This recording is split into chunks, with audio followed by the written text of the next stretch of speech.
गावदेवी भाजी मंडई येथे लागलेल्या आगीच्या पार्श्वभूमीवरती महापौर शर्मिला पिंपोळकर यांनी भाजी मंडई येथे पाहणी केलेली आहे। गावदेवी भाजी मंडई येथे लागलेली आग ही मोठ्या प्रमाणात लागल्याने नुकसानही बरेच झालेले आहे। या ठिकाणच्या गाळेधारकांना 1 जूनपर्यंत पुनर्वसन करण्यात येईल असं सांगितलं होतं, परंतु आज प्रत्यक्ष पाहणी केल्यानंतर कामाचा आवाका हा मोठ्या प्रमाणात असून काम हे तांत्रिकदृष्ट्या करण्याच्या दृष्टिकोनातून आणखी काही कालावधी लागेल व सुस्थितीत गाळे येथील गाळेधारकांना देण्यात येतील असं महापौर शर्मिला पिंपोळकर यांनी नमूद केले आहे।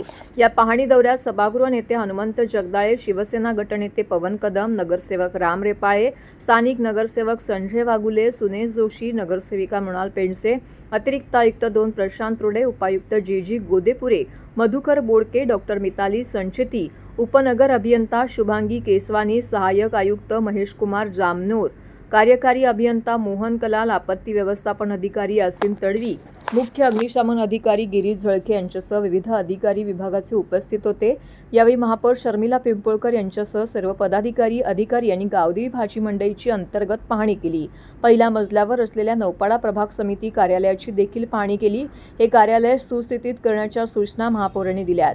सद्यस्थितीमध्ये सर्व डेब्रिज काढण्याचे व स्थापत्य संलग्न काम सुरू आहे। महापालिकेची संपूर्ण यंत्रणा पूर्ण क्षमतेने साफसफाईचे व इतर संलग्न काम करत असून सर्व गाळे सुस्थितीत करण्यासाठी आणखी काही दिवस लागणार असल्याचं महापौरांनी येथे उपस्थित असलेल्या भाजी विक्रेत्यांशी संवाद साधताना नमूद केलं आहे।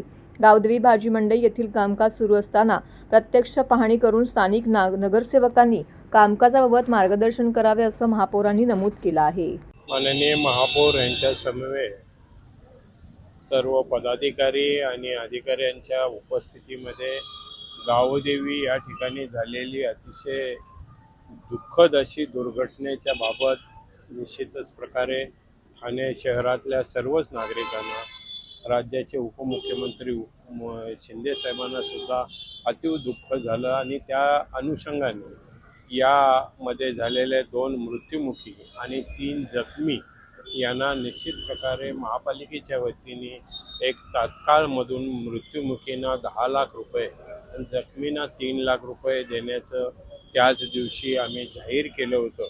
त्या अनुषंगाने आज प्रत्येकाच्या घरी जाऊन त्या ठिकाणी महापौरांच्या समवेत सर्वांना तो धनादेश अदा केला। त्याचबरोबर गावदेवी या ठिकाणी असणाऱ्या बांधकामासंबंधी 1 जून पूर्वी त्या ठिकाणचं बांधकाम पूर्ण करून पूर्वतः त्या ठिकाणी मार्केट चालू करण्यासंबंधी भूमिका घेतली होती। त्या अनुषंगाने आज या ठिकाणी आम्ही पाहणी केली असता त्या ठिकाणी निश्चित प्रकारे त्या कामाचं स्वरूप जर पाहता 1 जूनला ते शक्य नाही आणि अजून 10-15 दिवस लागतील आणि त्या ठिकाणचे काम अतिशय चांगल्या प्रकारे सुस्थितीमध्ये भविष्यात अशी घटना घडू नये त्या अनुषंगाने करण्याची भूमिका घेतली।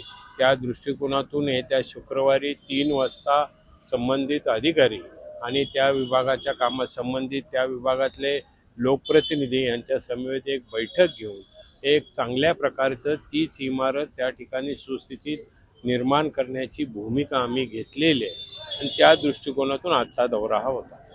साधारण एक 10-15 दिवसाचा कालावधी लागेल का त्या ठिकाणी असणाऱ्या ज्या त्रुटी आहेत त्या त्रुटी दूर करून भविष्यात अशा प्रकारची घटना घडू नये या अनुषंगाने प्रयत्न आम्हाला करावा लागणार आहे। त्यामध्ये फायरचा विषय असेल, स्ट्रक्चर ऑडिटचा विषय असेल, या सर्व बाबीचा त्यामध्ये अंतर्भाव असल्यामुळं या सर्व बाबीचा अंतर्भाव ठेवून एक चांगल्या प्रकारचे त्या ठिकाणी आम्ही इमारत तयार करून देणार आहोत।